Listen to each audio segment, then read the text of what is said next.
We were out running some errands, and I said, do you want to go to the park? So we made a quick stop in here. It's a popular place for kids to be this time of year, and a win-win for parents. You gonna do your turtle thing? It's one of our mainstays. I mean, he's 4 years old. He loves to, hold on, he loves to play on the equipment, loves to swing, and a great way to get rid of some of this energy.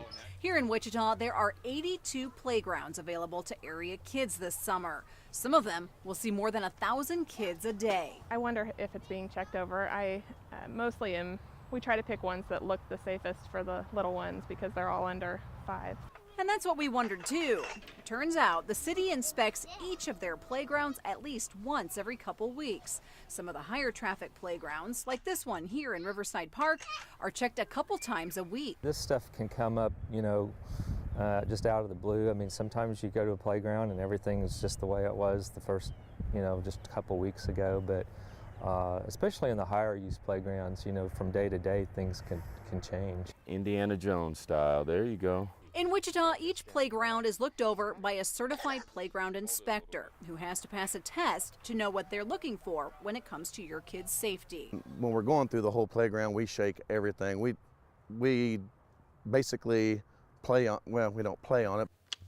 But not every city has that luxury. I called around to several surrounding communities, including Andover, Derby, and Augusta, to see what they do to maintain the safety of their playgrounds.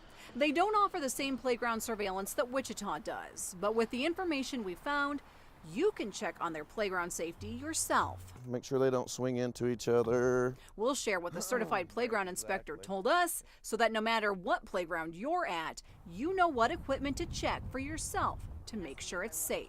A lot of the swings they wear in between the links and stuff, we check for that.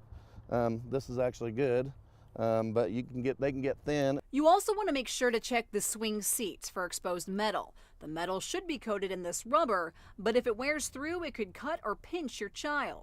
And then, we check the bearings, make sure the bearings and stuff are not seized up or anything or loose, any of that. Sometimes they'll slide over, there's a rivet that holds them in there and they'll slide over. Look for any of these tamper-proof fasteners that might be missing. They're tamper-proof, so someone can't just take the tools from their garage and take apart the equipment. But you still want to make sure they're all secure. And you want to check anything that moves or shows wear to make sure it's secure and can't wiggle loose or pinch, potentially injuring your child. We got these nets here. We always check these just in case vandalism, kids cutting them. Got a start of a cut here, but there's no metal exposed, so it's still compliant. In pods here, we always got to inspect these springs for any cracks or anything, because those things do break. We've came to playgrounds, we've even got called in playgrounds on these springs broke. So we always inspect them for any cracks, anything visible, ready to break. We try to catch it before it breaks. Your kids' safety is on the mind of planners well before playgrounds like this one even come into existence. And one of the biggest issues they consider is visibility, giving parents the ability to see where their kids are on the playground at all times. Playgrounds should be a priority, yes.